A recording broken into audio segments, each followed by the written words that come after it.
तो सबसे पहली चीज हम ये देखेंगे कि परमेश्वर की जो आवाज है वह आती कहां से है।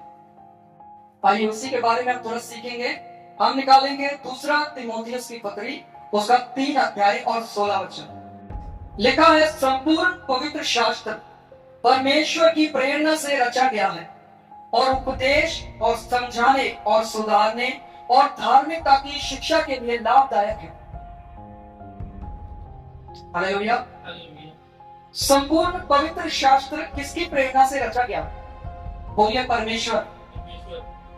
बोलिए वचन परमेश्वर के द्वारा रचा गया है। यह परमेश्वर की सांस है।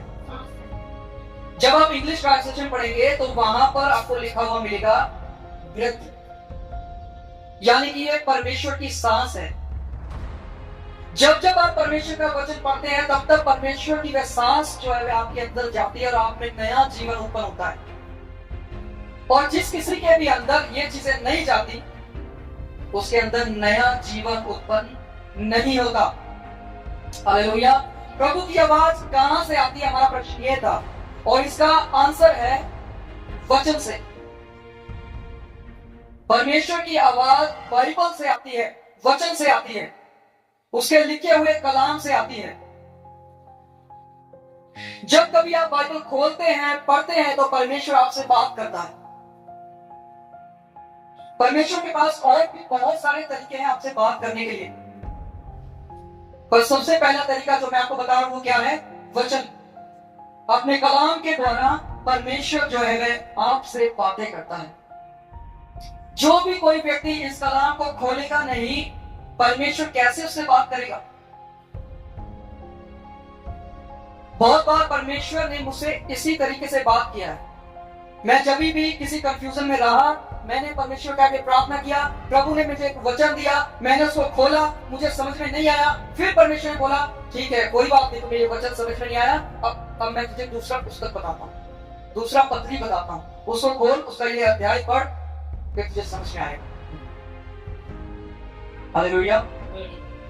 परमेश्वर जो है वह अपने पवित्र कलाम से बातें करता है, और अगर हम वचन को नहीं खोलेंगे तो परमेश्वर कैसे बातें करें? पवित्र आत्मा के विषय में लिखा है कि वह मेरी बातों से लेकर के क्या करेगा? तुम्हें समझाएगा, सिखाएगा, बताएगा। दूसरा तीमुथियुस हमें बताता है पूरा पवित्र शास्त्र जो है परमेश्वर की प्रेरणा से रचा गया है, उपदेश देने के लिए, समझाने के लिए, सुधारने के लिए, धार्मिकता की शिक्षा के लिए लाभदायक है, ताकि परमेश्वर का जन सिद्ध बने और हर एक भले काम के लिए तत्पर हो जाए। जिसके पास ये कलाम नहीं है, वचन नहीं है, वह ये ना समझे कि मैं बाइबल को बंद रखूंगा और मैं हर एक भले काम के लिए हमेशा तैयार रहूंगा, मैं हमेशा सिद्धता में बढ़ता चला जाऊंगा। ऐसा कभी भी नहीं होगा, क्योंकि जब तक आपके पास परमेश्वर की बातें, परमेश्वर का वचन नहीं पहुंचेगा। यीशु मसीह ने कहा हर एक व्यक्ति परमेश्वर के कलाम से जीवित रहेगा। जब शैतान उसके पास आया, बोलता है बोल ये पत्थर रोटी बन जाए, तो उसने नहीं बोला, वो कहता है ये भी लिखा है कि हर एक व्यक्ति परमेश्वर के वचन से जीवित रहेगा। और ट्रांसलेशन में लिखा है कि ये परमेश्वर की सांस है। जब जब ये सांस आपके अंदर जाएगी, जैसे जैसे आप पढ़ेंगे, आप इस सांस को अंदर लेंगे और आपके अंदर एक नया जीवन उत्पन्न होता चला जाएगा। जो पत्थर हृदय है वो बदल कर मांस का हृदय बन जाएगा। वो ऐसी उपजाऊ भूमि बन जाएगा जिसमें पेड़ पौधे उगेंगे, उसमें फूल खिलेंगे, उसमें फल लगेंगे। हालेलुया। समझ पा रहे? अगर किसी की मन की भूमि उपजाऊ नहीं है तो उसका कारण एक है कि उसके अंदर वचन नहीं है। वो अपने जीवन में वचन को स्थान नहीं देता, परमेश्वर की बातों को स्थान नहीं देता। परमेश्वर जो सांस आपके अंदर डालना चाहता है उसको स्थान नहीं देता। आप आदम को जानते हैं, परमेश्वर ने मिट्टी से बहुत ही सजा करके आदम को बनाया, और फिर जब उसने आदम को बनाया, आखिर में क्या लिखा है कि उसने अपनी सांस को उसके अंदर फूंक दिया और वह जीवित हो गया, जीवित प्राणी बन गया। हालेलुया। जब तक परमेश्वर की सांस आपके अंदर नहीं जाए तब तक वो कितना ही उछलता फिरे, कुछ भी कर ले, वो जीवित प्राणी नहीं बन सकता। वो अपने अंदर मरा हुआ रहेगा। और हर एक वह व्यक्ति जो इस वचन की सांस को अपने अंदर लेगा, वह जीवित प्राणी बन जाए। हमें जब आप बाइबल पढ़ते हैं तो परमेश्वर आपसे बात करता है। और बहुत सारे लोगों के अंदर एक आदत होती है कि हम सिर्फ संडे के दिन ही बाइबल खोलेंगे, बाकी 6 दिन हम बाइबल नहीं खोलेंगे। और एक आदत अगर किसी को हम बड़ा करके देखें, अगर संडे 1 महीने में 1 बार आता तो शायद 29 दिन जो है उसमें कभी कोई बाइबल ही ना खोले। अगर संडे साल में 1 बार आता तो फिर तो हो गया बस। फिर एक ही दिन ऐसा दिन रखा जाता जिस दिन हम अपनी बाइबल से मिट्टी को झाड़ रहे, उसके ऊपर गीला कपड़ा अच्छे से रगड़ रगड़ के मारा जाता कि उसके ऊपर से मिट्टी हट जाए। हालेलुया। यीशु का वचन हमें कहता है कि हमें दूसरों लोगों के लिए आदर्श बनना है, नमूना बनना है। आप किस चीज के अंदर यीशु के ऐसे लोग हैं जो दूसरे के लिए नमूना बन रहे हैं? क्या आप बाइबल पढ़ने में है? क्या परमेश्वर आपसे बात कर रहा है? आप प्रतिदिन बोलते हैं आज परमेश्वर ने मुझसे ये बात। हालेलुया। कोई व्यक्ति आपसे सवाल पूछे और परमेश्वर आपको बता रहा है कि इसको ये उत्तर दे, आपने सुना और आपने तुरंत उत्तर दिया कि परमेश्वर ऐसा बोल रहा है। आप कैसे, किस तरीके के आप नमूने बन रहे लोगों के? वह व्यक्ति जो बाइबल नहीं बोलता है, वह किसी भी प्रकार का आदर्श और नमूना लोगों के लिए नहीं बन सकता। आज बहुत सारे लोगों के अंदर पता है क्या कमी है? बाइबल सबके पास है, पर इसके अंदर जो मेहनत की जाती है, उस मेहनत को करने के लिए कोई भी तैयार नहीं है। सबको वह बनना चाहिए जो सेकंड हैंड हो चुका है। सेकंड हैंड समझ रहे? जो पुराना हो चुका है। सेकंड हैंड बनने का मतलब है परमेश्वर ने मुझे दिया और फिर मैं आपको दे रहा हूं। इसमें कुछ गलत भी नहीं है, और लोगों के अपने जीवन में यह चीज होनी चाहिए कि मैं परमेश्वर से सीधी ही जीवन की रोटी ले लूं, ताजी। और वो जो ताजी रोटी, ताजे प्रकाशन, ताजी चीजें जो आपको वचन में से मिलती है, जो परमेश्वर के पास से मिलती है, उसमें जब आपको आनंद आने लगता है, जब आपको उसमें से जीवन मिलने लगता है, तब आपको उसकी कीमत पता लगती है। और फिर आप कभी भी अपने आप को पीछे नहीं देखेंगे। आप प्रतिदिन परमेश्वर से कुछ ना कुछ चाहेंगे। आज भी मुझसे बात कर, आज भी मुझे मन्ना दे, आज भी मुझे जीवन की रोटी दे, आज भी कुछ मुझे सिखा। हालेलुया। तो जब आप बाइबल पढ़ते हैं, प्रभु आपसे बात करता है। दूसरी चीज है, वह अपनी आत्मा के द्वारा अपने लोगों से बात करता है, पवित्र आत्मा के द्वारा। वचन कहता है, यीशु मसीह कहा कि मैं जा रहा हूं और मैं तुम्हारे लिए एक सहायक भेजूंगा, और वह सहायक तुम्हारी मदद करेगा, तुम्हारी सहायता करेगा। हालेलुया। अब आप मेरे को एक चीज बताइए कि वह सहायक आपके साथ रहता है या आपके अंदर रहता है? बोलिए। अंदर रहता है। अगर आपका सहायक आपके अंदर रहता है तो वह आपकी अंदरूनी चीजों पर काम क्यों नहीं करता? हालेलुया। कुछ समझ रहे कि नहीं? पवित्र आत्मा के विषय में लिखा है, पौलुस कहता है कि क्या तुम नहीं जानते कि तुम पवित्र आत्मा का मंदिर हो और परमेश्वर तुम्हें वास करता है? तो अगर परमेश्वर का आत्मा आप में है, आपके अंदर है, आप उसके मंदिर है, तो आपके अंदर किसी भी प्रकार का जलन, ईर्ष्या, भय, क्रोध, टूट-फूट, विधर्म, बुरी लालसाएं, बुरी चिंताएं, बुरी बातें, लड़ाई झगड़े, ये चीजें नहीं होनी चाहिए। तो खुदा का आत्मा अगर आपके अंदर है तो उन चीजों पे काम क्यों नहीं करता? आपको बहुत अगर गुस्सा आता है तो आपके गुस्से पे काम क्यों नहीं होता? हालेलुया। दूसरी चीज हम क्या देख रहे हैं कि वह अपनी पवित्र आत्मा के द्वारा हमसे बात करता है। पवित्र आत्मा आपके अंदर से बात करता है, और जब आप उसकी आवाज को प्रैक्टिस कर लेते हैं कि हाँ, ये परमेश्वर की आवाज है, इसको मुझे सुनना ही है और इसके अनुसार जो उसने बोला मुझे करना ही पड़ेगा। यह आपकी इच्छा पर डिपेंड नहीं करता कि जब खुदा का आत्मा आपसे बात करे तो आप कहे मेरी इच्छा है कि मैं क्या करना चाहता हूं। हालेलुया। परमेश्वर ने हमें आजादी का जीवन दिया है। उसने हमें रोबोट नहीं बनाया है कि जिधर भी वो चाहे हमें रख दे, जैसा बोले वो वैसा हमें चलाए कठपुतली की तरह। उसने हमें कठपुतली नहीं बनाया। फ्री विल उसने हमें दिया है, हम जो चाहे कर सकते हैं। पर पवित्र आत्मा जब आपको बात करे तो आपको वैसा ही करना आपके लिए और बाकी सबके लिए अच्छा, क्योंकि हमेशा पवित्र आत्मा आपकी सहायता के लिए और आपकी भलाई के लिए ही बोलेगा। हालेलुया। आपके जीवन से दूसरे लोगों को उद्धार मिल सके इसलिए बोलेगा। आपके जीवन से चंगाई मिल सके इसलिए पवित्र आत्मा आपसे बात करेगा। हालेलुया। आपके जीवन से दूसरे लोगों के कंफ्यूजन दूर हो सके इसलिए बात करेगा।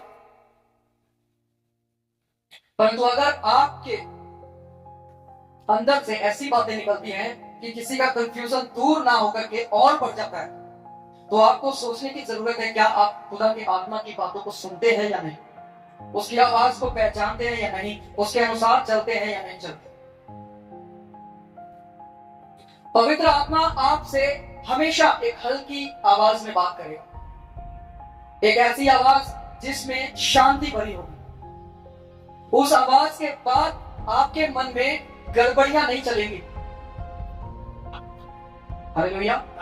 कई बार ऐसा होता है ना कि आपके अंदर कुछ आया, कुछ आवाज आई, कुछ किसी ने आपसे बात किया और उसके बाद आपके अंदर बहुत सारी बातें, बहुत सारी अशांति आ गई। उस बात के साथ अशांति भी आ गई। करना चाहिए, नहीं करना चाहिए, क्या करना चाहिए, वो आवाज परमेश्वर की ओर से नहीं है। पर जिस आवाज के साथ शांति आए वो आवाज पवित्र आत्मा की, परमेश्वर की है। हालेलुया। वह हल्की आवाज में बात करना शुरू करता है, पर जैसे जैसे जो लोग हैं उसकी आवाज को पहचानने लगते हैं, उसकी आदत में आ जाते हैं, उसके बाद क्या होता है, उसकी वही आवाज तेज होना शुरू हो जाती है और फिर वही आवाज आपको एकदम क्लियर सुनाई देती है और बड़ी तेज सुनाई देती है कि परमेश्वर ने ये बात की है। हालेलुया। बहुत सारे जो लोग हैं वो बिजी होने के कारण जो है परमेश्वर की आवाज को सुन नहीं पाते। अपनी लाइफ में बहुत ज्यादा बिजी हो जाना परमेश्वर की आवाज को दबा देता है, क्योंकि उस समय हम अपनी इच्छाओं के अनुसार चल रहे हैं, हम अपनी इच्छाओं को आगे रख रहे हैं। परमेश्वर ये नहीं कहता कि आप कुछ भी ना करें, परंतु परमेश्वर ये भी नहीं कहता कि आप मेरी आवाज को अनसुना करें। कई बार जब लोग दूसरी परिस्थितियों में फंस जाते हैं, सपोज करें आप किसी को जानते हैं और कोई भी व्यक्ति है ऐसा जो किसी परिस्थिति में फंस गया, उसकी परिस्थिति को दिखा करके परमेश्वर आपसे बात कर सकता है। हालेलुया। जैसे कि कोई सड़क पे चल रहा है, आपके आगे कोई चल रहा है और वह अपना मुंह ऊपर के उठा करके फिर चल, उसने मुंह ऊपर उठाया और ऐसे चल रहा है और नीचे उसको ठोकर लगी और वह गिर गया। उसी के पीछे आप चल रहे हैं, आप भी मुंह उठाकर चल रहे हैं, तो हो सकता है परमेश्वर आपसे उस परिस्थिति में बात करे कि सड़क पर देख के चलो। हालेलुया। ये एग्जांपल है। तो परमेश्वर कई बार ऐसी परिस्थितियों में लोगों को ले आता है जहां पर वो उनसे बातें करता है।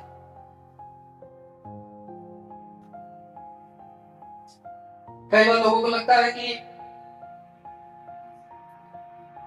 पता नहीं मेरे साथ ऐसा ऐसा ऐसा ऐसा क्यों हो रहा है, बुरी चीजें क्यों हो रही, जो मैं चाहता हूं वैसा क्यों नहीं हो रहा। और फिर एकदम से किसी के साथ परमेश्वर बात करता है, उसी परिस्थिति में परमेश्वर कहता है ये इसलिए हो रहा है ताकि मैं तुम्हें नम्र बना सकूं। हालेलुया। वो नम्र बनाने के लिए भी परिस्थितियां तैयार करता है, प्लान्स तैयार करता है।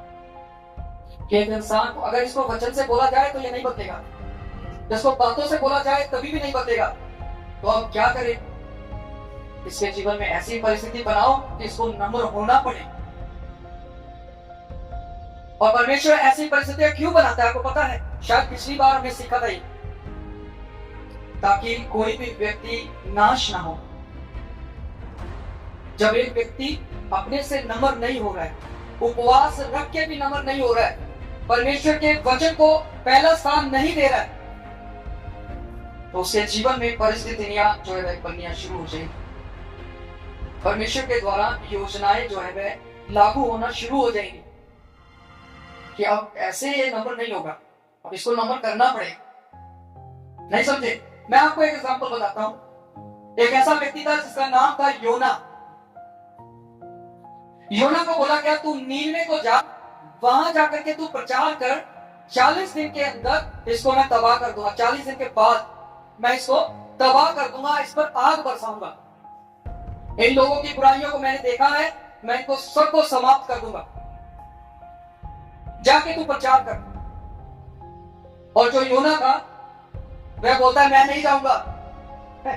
आज समझ रहे, परमेश्वर योना से बात कर रहा है और योना उल्टा परमेश्वर को बता रहा है कि मैं नहीं जाऊंगा, और वो परमेश्वर से दूर भाग रहा है।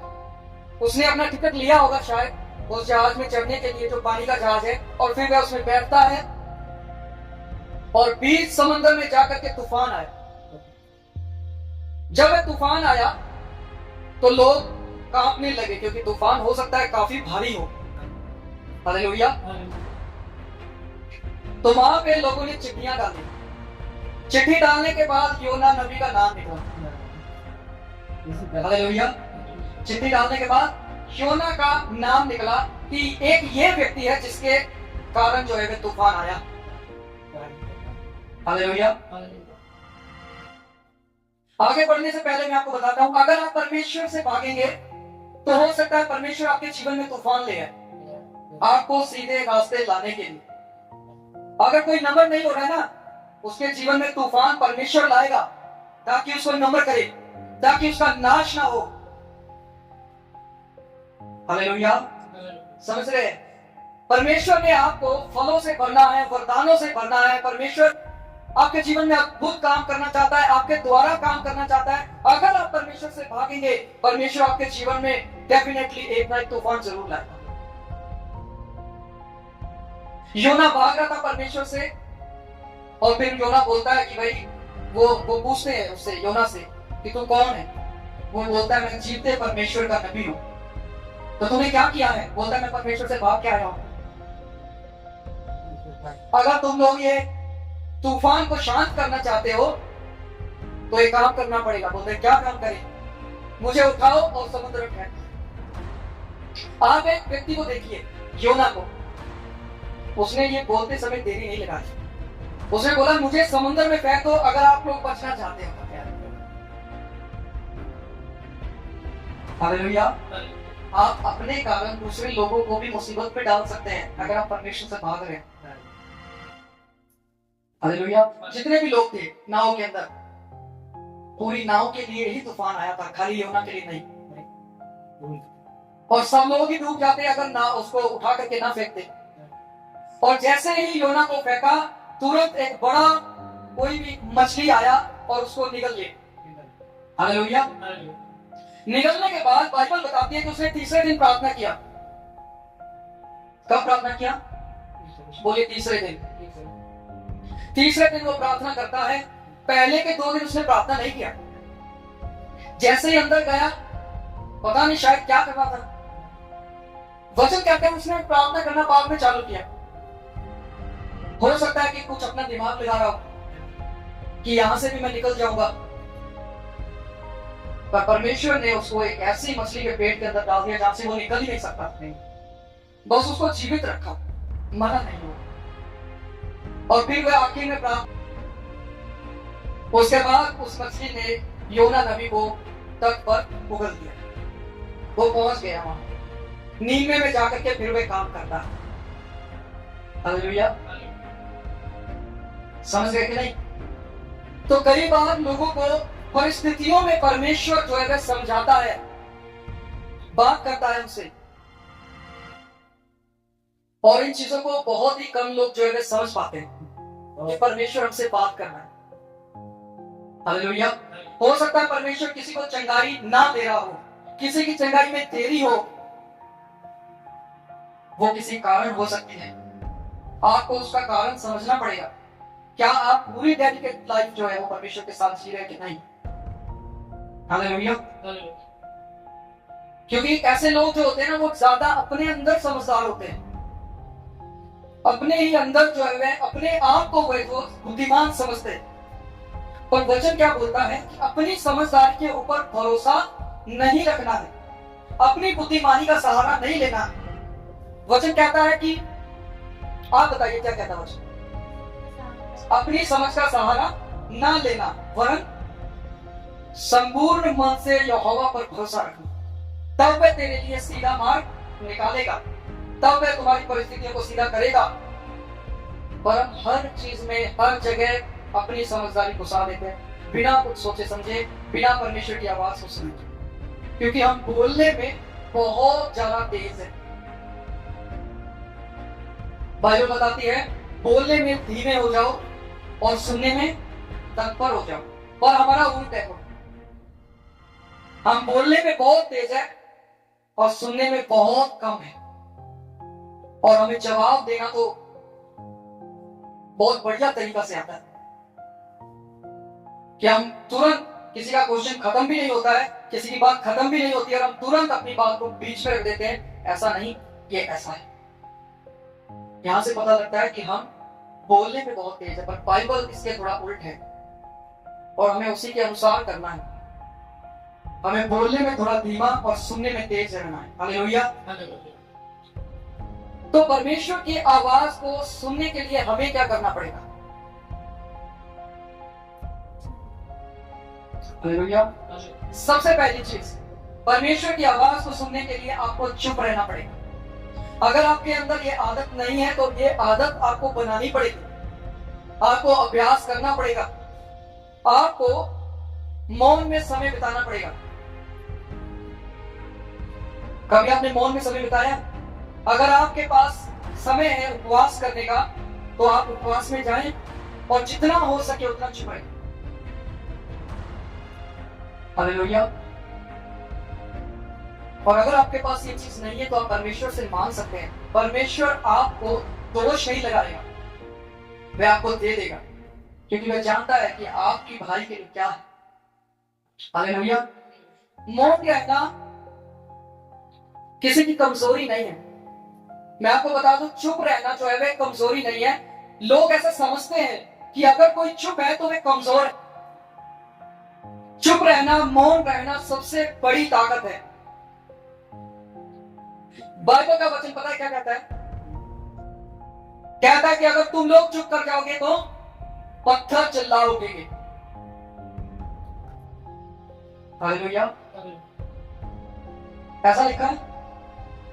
वो दूसरे को बोलता है कि तुम लोग चुप कर जाओगे, या ऐसा बोलता है मुझे चुप कराओगे तो पत्थर चिल्लाओगे। आप इसको ढूंढना, ये आपका होमवर्क है। क्या बोला गया था कि पत्थर चिल्लाओगे। हालेलुया। मैं आपको बताना चाहता हूं, चुप रहना जो है वह एक ताकत है, यह आपकी एक सामर्थ है। और आज के समय में ये चीजें मसीह के अंदर पाई नहीं, मसीह जनों में पाई नहीं जाती, मसीही व्यक्ति में ये चीज पाई नहीं जाती है। वचन कहता है आपको सहनशील होने के लिए बुलाया गया है, पर यह चीज किसी के अंदर आज के समय में पाई नहीं जाती है। हालेलुया। हर एक को वचन का ज्ञान है, हर एक बहस करना चाहता है, डिबेट करना चाहता है, हर एक व्यक्ति बोलना चाहता है कि मैं तुम्हें वचन से जवाब दे सकता हूं, पर कोई भी चुप नहीं रहना चाहता ताकि परमेश्वर काम करे। हालेलुया। मूसा ने लोगों को एक चीज बोला, उसने कहा चुप हो जाओ और परमेश्वर का वह अद्भुत काम देखो जो वो करने पर है। अगर आप चुप रहेंगे तो परमेश्वर काम करेगा, और अगर आप बोलेंगे तो परमेश्वर काम नहीं करेगा। अगर आप लड़ेंगे तो परमेश्वर नहीं लड़ेगा, और अगर आप चाहते हैं कि आपकी लड़ाइयों को परमेश्वर लड़े और जीते भी, तो आपको चुप रहना पड़े। हालेलुया। सब चीजें आपको प्रैक्टिकल बताई जा रही हैं, कोई भी आप मुझे बाद में बता सकते हैं कि ये चीज प्रैक्टिकल नहीं। हालेलुया। तो आवाज को पहचानने के लिए हमें सबसे पहली चीज क्या करना पड़ेगा? अपने आप को चुप रखना है, अपने आप को शांति में लाना है, अपने आप को शांत रखना है अंदर से। हमें एक उबलते हुए ज्वालामुखी की तरह नहीं बनना है कि जब मन करे तब फट जाए। हालेलुया। वचन कहता है सब काम बिना कुड़कुड़ाए करो। एक ट्रांसलेशन है, उसमें लिखा है सब काम बिना शिकायत के करो। अगर आप कुछ कर भी रहे हैं तो उस चीज के लिए शिकायत ना करें या उस चीज के लिए कुड़कुड़ाए ना, अपने आप को शांत रखें, क्योंकि कोई भी चीज जो है परमानेंट नहीं है। शायद हम इस चीज को भूल गए। हमें लगता है सब चीजें परमानेंट है, ये समय भी परमानेंट है। मैं यहां पे खड़े होकर प्रचार कर रहा हूं, ये समय भी परमानेंट नहीं है, कुछ समय बाद मैं यहां से हट जाऊंगा। तो आपके जीवन की कोई भी परिस्थिति जो है वह परमानेंट नहीं है।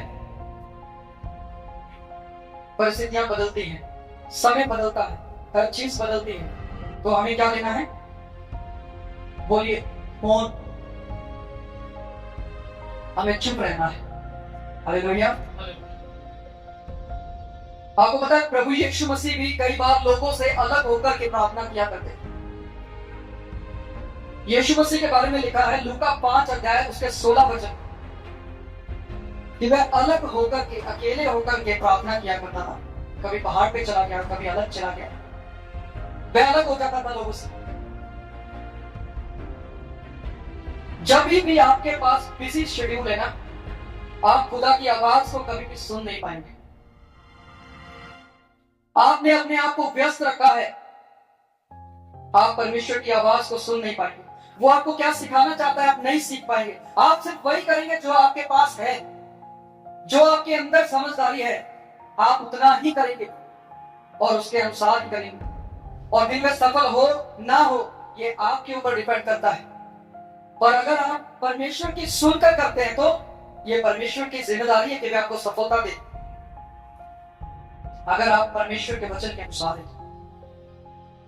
क्योंकि वचन कहता है अगर हम इन वचनों को अपने हृदय की पट्टियों पर लिख ले और वैसा ही करें तो कहते हैं आपके सारे काम जो है सफल हो। हालेलुया। तो यीशु मसीह अपने आप को अलग करता था प्रार्थना करने के लिए, परमेश्वर की सुनने के लिए। अपने आप को अपने बिजी शेड्यूल से कोई अलग करता था। यहां पर मुझे एक वचन याद आ रहा है, एक मरियम थी और एक मार्था,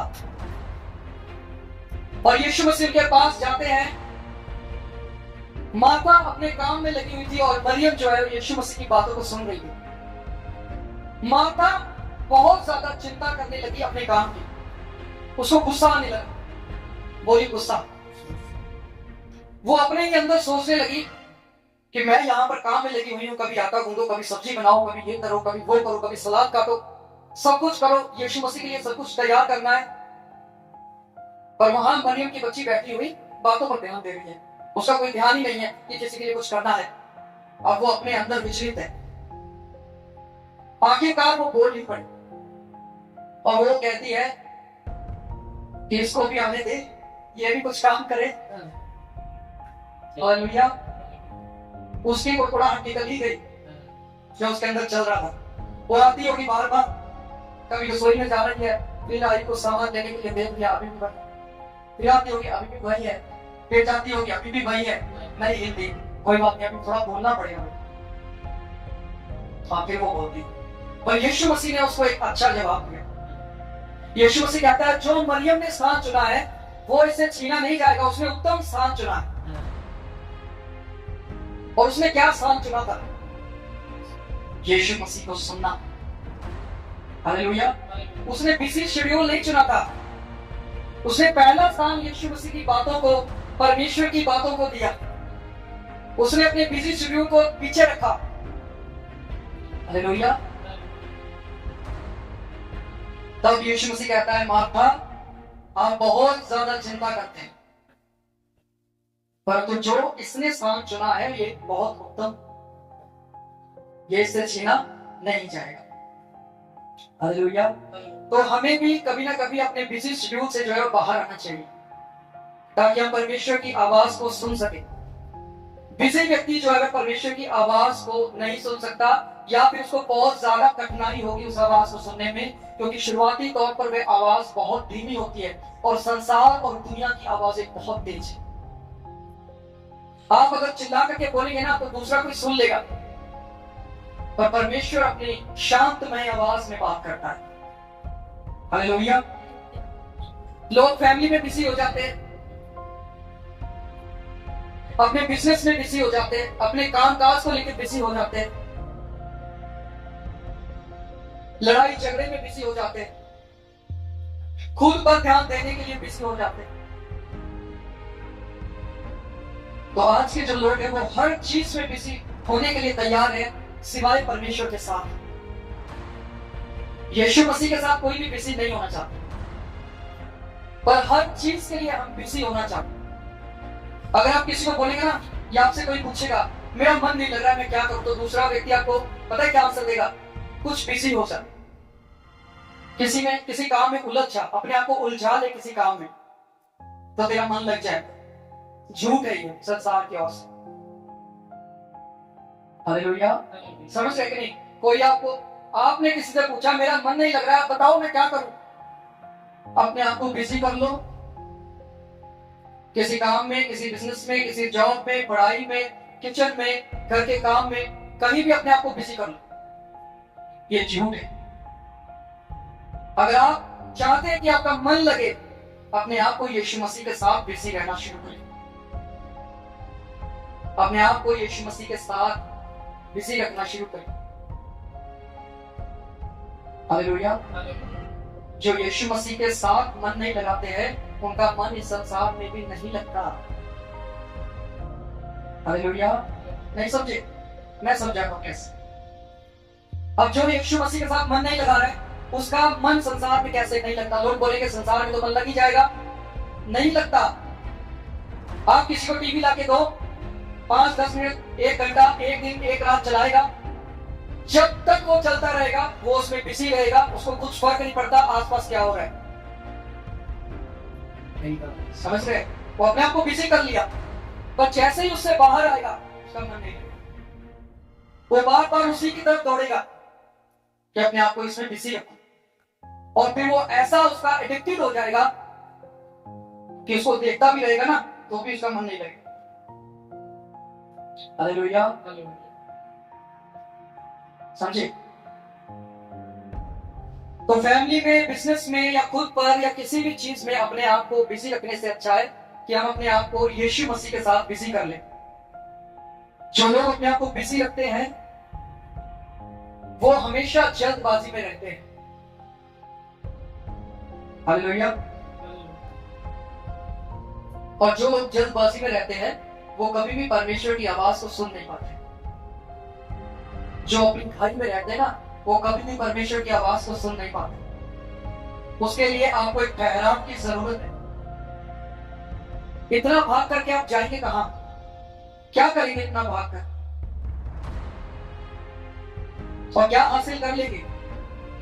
शायद आपने वो गीत सुना होगा, हम गीत की बात बाद में करेंगे, परंतु वचन ही ऐसा बोल देता है।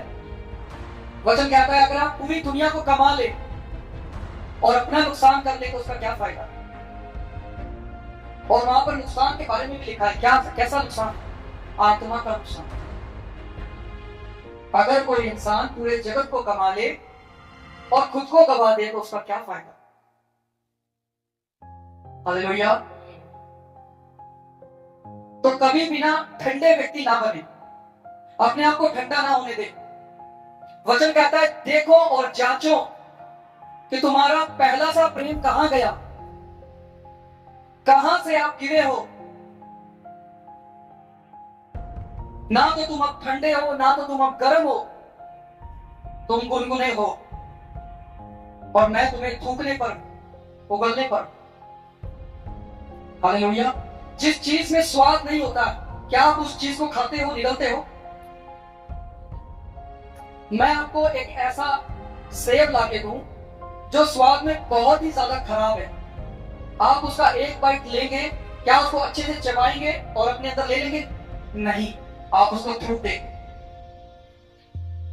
हालेलुया। तो ऐसी चीज ना बने। जिस चीज को परमेश्वर थूकने पर है, उगलने पर है, वो कहता है अपने आप को देखो, जांचो, तुम्हारा प्रेम कहां से ठंडा होना शुरू हो गया। तो खुद पर ध्यान देना या बिजी रहना बहुत ज्यादा हमारे लिए कठिनाइयां पैदा कर सकता है अगर हम परमेश्वर की आवाज को सुनने वाले नहीं है। अगर एक भेड़ जो परमेश्वर की भेड़ है, जो परमेश्वर के पीछे चल रही है, अपनी चरवाहे के पीछे चल रही है, अगर वो मैं खुद करती रहे, खुद बोलती रहे, सिर्फ मैं करती रहे, मैं बोलती रहे, तो क्या उसको अपने चरवाहे की आवाज सुनाई देगी? मैं आप पर लागू करता हूं ये बात। आप खुद बोलते रहो, या मैं अपने ऊपर लागू करता हूं, मैं इस माइक में बोल रहा हूं, मैं लगातार इसमें बोलता रहूं, क्या मुझे आपकी आवाज सुनाई देगी? नहीं सुनाई देगी। इसी प्रकार जो भेड़ें सिर्फ मैं करती रहती है, जो चुप नहीं होती है, समझ रहे, जो अपने किसी शुरू से बाहर नहीं निकलती है, वो अपने चरवाहे की आवाज को कभी सुन नहीं सकती और ना ही उसके पीछे चल सकती है। और फिर वह उस जगह पर भी नहीं पहुंचेगी जिस विषय में लिखा है भजन संहिता 23 में। भजन संहिता 23 कहता है, यहोवा मेरा चरवाहा है, मुझे कुछ भी गति ना होगी, वह मुझे हरी हरी चराइयों में बैठाता है, सुखदायी जल के झरने के पास ले चलता है। तो वो भेड़ वहां नहीं पहुंच सकती, फिर सुखदायी जल के झरने के पास। हालेलुया। तो अपने चरवाहे के ऊपर ध्यान देना जरूरी है। आप कभी भी ऐसे चरवाहे को देखना जो कभी भी आपके सामने से कोई निकले, उनकी भेड़ों पर आप ध्यान देना, वो कितना आवाज करती है या कितना चुप करके चलती है। आप किसी भी भेड़ को नहीं देखेंगे कुछ शोर मचा करके जा रही है, मैं करती जा रही है, हमेशा मैं बकरियों का करना काम है। हालेलुया। मैं कौन करता है? बकरी करती है, क्योंकि बकरी चरवाहे की सुनती नहीं। अगर चरवाहा कहेगा ना बकरी मेरे पीछे आ, वो नहीं आएगी, उसको कहीं अच्छी घास दिखेगी, वो उधर भाग जाएगी। और बहुत सारे चरवाहों को आप देखेंगे, देख सकते हैं बकरियों के कान मरोड़ते हुए, आप भेड़ को कभी नहीं देखेंगे। ऐसा कोई भी आपको नहीं दिखेगा चरवाहा जो भेड़ के ज्यादातर जो है वो कान मरोड़ता हो, बहुत कम नहीं दिखेगा आपको। और कभी भेड़ आपको मैं करती नहीं दिखेगी, वो शांत चुप होकर के अपने चरवाहे के पीछे चलती है, उसकी आवाज की ओर ध्यान देती है। हालेलुया। याद रखें, हमेशा वचनों को पढ़ते रहें, वचनों को किसी दूसरे के लिए ना पढ़े। जब भी आप वचन पढ़ रहे हैं, अगर आपको किसी दूसरे की तस्वीर आपके सामने आ रही है कि फलाना फलाना तो ऐसे ही करता है, तो आप समझ जाइए कि आपको अपने सुधार की जरूरत है पहले। हालेलुया। वचन को पढ़े खुद के लिए और वचन पर ध्यान करना, मनन करना शुरू करें। प्रभु अपने वचनों के उल्ट होकर के कुछ भी नहीं करता। परमेश्वर जो भी करेगा इस वचन में ढक करके करेगा, क्योंकि जिसने ये वचन बनाया है वो खुद ही अपने वचनों को नहीं तोड़ेगा। आत्मिक जीवन को या अपने जीवन को पवित्र रखें। हालेलुया। क्या रखें? अपने जीवन को पवित्र रखें, पवित्रताई में चले। अपने विचारों को, अपनी आंखों को, अपने कानों को, अपनी जबान को, अपने मन को, अपने ख्यालों को, अपने उठने बैठने को, अपने चाल चलन को पवित्रताई में लेके आए। अगर आप चाहते हैं कि परमेश्वर आपसे बात करे। हालेलुया। मैं आपको एक कीमत बताना चाहता हूं। आपको कुछ देना होगा परमेश्वर को। सब लोग बोलते हैं कि परमेश्वर को कुछ नहीं चाहिए, वो कुछ नहीं मांगता, पर मैं आपको कहता हूं परमेश्वर को कुछ चाहिए। वो आपसे कुछ मांगता है, वो आपसे एक कीमत चाहता है कि वह बात करे। और जब वो कीमत आप चुकाना शुरू करेंगे, परमेश्वर आपसे बात करना शुरू करेगा। और वह कीमत है आपका समय। क्या है कीमत? आपका समय। जिस दिन आप अपना कीमती समय जो है परमेश्वर को देने लग गए, उस दिन परमेश्वर आपसे बात करना शुरू कर देगा। हालेलुया। आपका हृदय जो है पवित्रताई में होना चाहिए, तब जाकर के आपको उसकी आवाज तेज और स्पष्ट और क्लियर सुनाई देगी। समझ पा रहे? तो जो आवाज भी आपने सुना है उसका पालन करना शुरू करिए। उसके बाद आपके पास कोई बात परमेश्वर की आई, उसको अनदेखा ना करें या उसको अपने शेड्यूल के कारण अनदेखा ना करें। जैसे ही परमेश्वर ने कुछ कहा तुरंत करें, उसको डिले ना होने दें। परमेश्वर जानता है आपको काम करना है, परमेश्वर जानता है आपको खाना बनाना है, परमेश्वर जानता है आपको दुनिया के बहुत से काम करने हैं, वो आपको कभी उलझाएगा नहीं। और आप भी ये ना सोचे कि मैं तो स्पेशल कोई काम कर रहा हूं या कर रही हूं, परमेश्वर इसी काम में इसी समय परमेश्वर से मुझसे ये चाहता है, मैं कैसे करूं। हालेलुया। परमेश्वर की आवाज से जो भी आपके पास निर्देश पहुंचा है उसका पालन करें, यही आपकी कायदा है। आप नूह को देखें, जब उसने परमेश्वर की आवाज को सुना होगा, उसके बाद उसने जहाज को कंटिन्यू रखा बनाना। लोगों ने उसका खूब मजाक उड़ाया, खूब उसको हो सकता है गालियां भी दी हो, क्योंकि उस समय लोगों में बुराई बहुत थी। अगर आज लोग यीशु मसीह का प्रचार करते हैं तो लोग गालियां भी देते हैं, तो क्या उस समय नहीं देते होंगे? हालेलुया। समझ रहे कि नहीं? तो नूह ने उस सब को सहा और वह परमेश्वर की आवाज को सुनता चला गया, वैसा वैसा जहाज बनाता चला गया। तो अगर नूह उस आवाज को ना सुनता, उसके अनुसार ना चलता और लोगों की बातों में आ जाता, तो कभी भी ना ही नूह बचता और ना उसका परिवार बचाया जाता। जैसे मैंने शुरुआत में आपको बोला कि अगर योना भागा था ना, तो भागा एक था, पर तूफान जितने भी नाव में थे सब पर आया था। आवाज नूह के पास पहुंची थी कि तू बना। नूह ने बनाया, परंतु परिवार उसका पूरा बचाया गया। समझ रहे कि नहीं? आप अकेले व्यक्ति किसी को बचा भी सकते हैं और किसी का नाश भी कर सकते हैं। समझ रहे कि नहीं? आप अकेले व्यक्ति किसी को उद्धार की तरफ ले जा सकते हैं, किसी गिरे हुए को उठा सकते हैं। वचन कहता है तुम जो आत्मिक हो, तुम जो अपने आप को आत्मिक समझते हो, दूसरों को उठाओ। पर हम इतने ज्यादा आत्मिक हो गए हैं कि हम दूसरों को उठाते नहीं है, हम दूसरों को गिराना शुरू कर देते हैं। हालेलुया। तो मैं आपको बताना चाहता हूं, परमेश्वर जो है वह आज भी बात करता है, आज भी बोलता है। वह आज भी प्रेम से बात करता है, शांतमय तरीके से बात करता है। वह चेतावनी के रूप में भी बात करता है। हालेलुया। कभी कभी उसने मुझसे भी बात किया। मैं आपको अपनी एक गवाही बताता हूं कि उसने मुझसे कैसे बात किया। एक समय ऐसा था कि मैं किसी के साथ बहस कर रहा था वचन को लेकर, डिबेट जिसको हम बोल रहे। मैं डिबेट कर रहा था, सामने से कुछ और वचन आ रहा था जो उसकी स्टडी थी, जो मेरी स्टडी थी, मैं उसको कुछ और बोल रहा था। वहां से सब कुछ जब समाप्त हो गया तो मैंने उस व्यक्ति से माफी मांगा। मैंने उसे कहा कि आप मुझे क्षमा करें अगर मैंने इस डिबेट में, इस बहस में आपसे कुछ भी गलत बोला। मैं उससे माफी मांगकर अपने घर वापस आ रहा। और जैसे ही मैं बस में बैठा, बस में बैठने के बाद जैसे ही मैंने एक राहत की सांस ली, तुरंत परमेश्वर मुझसे बोला, तुझको किसने बोला था बहस करने के लिए?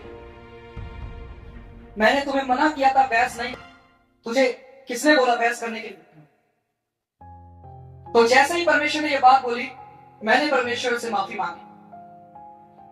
उसी समय मैंने कहा, प्रभु मुझसे गलती हुआ, आज के बाद मैं कभी भी वचन को लेकर के खास तौर पर बहस नहीं करूंगा। और आप यकीन मानना, जब मैंने बहस करना बंद कर दिया, किसी परमेश्वर के दास को नीचा दिखाना बंद कर दिया, किसी के बारे में बुरा बोलना बंद कर दिया, परमेश्वर ने मेरे जीवन में बहुत आशीष दी है। हालेलुया।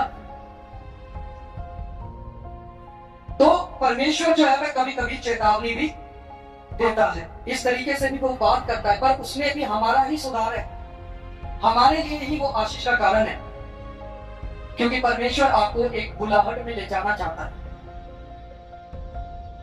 आपकी तैयारी हो रही है। हालेलुया। हमेशा याद रखें, आप एक तैयारी में हैं, और ये तैयारी आपकी बुलाहट में जाने से पहले की तैयारी है। वचन कहता है कि मेरे लोगों ने मुझ पर कान नहीं लगाया, इसलिए अब मैं भी उन पर कान नहीं लगाऊंगा। आप वचन में पढ़ सकते हैं। तो जब भी परमेश्वर आपसे कुछ भी बात करे, आप उसकी ओर कान लगाए रखें, क्योंकि वह आपसे बात करना चाहता है। हालेलुया। वह आपसे बात करेगा, आपको सिखाएगा, आपको समझाएगा। कहता है तुम मुझसे प्रार्थना करो और मैं तुम्हें बड़ी बड़ी बातें समझाऊंगा जिन्हें तुम अभी नहीं समझता। पर हम समझेंगे कब? जब हम प्रार्थना करेंगे, जब हम चुप रहेंगे, जब हम कीमत चुकाएंगे, जब हम अपने आप को देखेंगे क्या हम वचन में है, क्या हम पवित्रताई में है, वचन के अनुसार हम चल रहे हैं या नहीं चल रहे, या हम एक अशुद्ध जीवन बिता रहे हैं। हालेलुया। क्योंकि जो मन में भरा होता है वही बाहर आता है। भले भंडार से भली बातें आती और बुरे भंडार से बुरी बातें आती। आप देखिए आपके भंडार में क्या है। प्रभु आप सभी को आशीष दे। आइए हम प्रार्थना करें।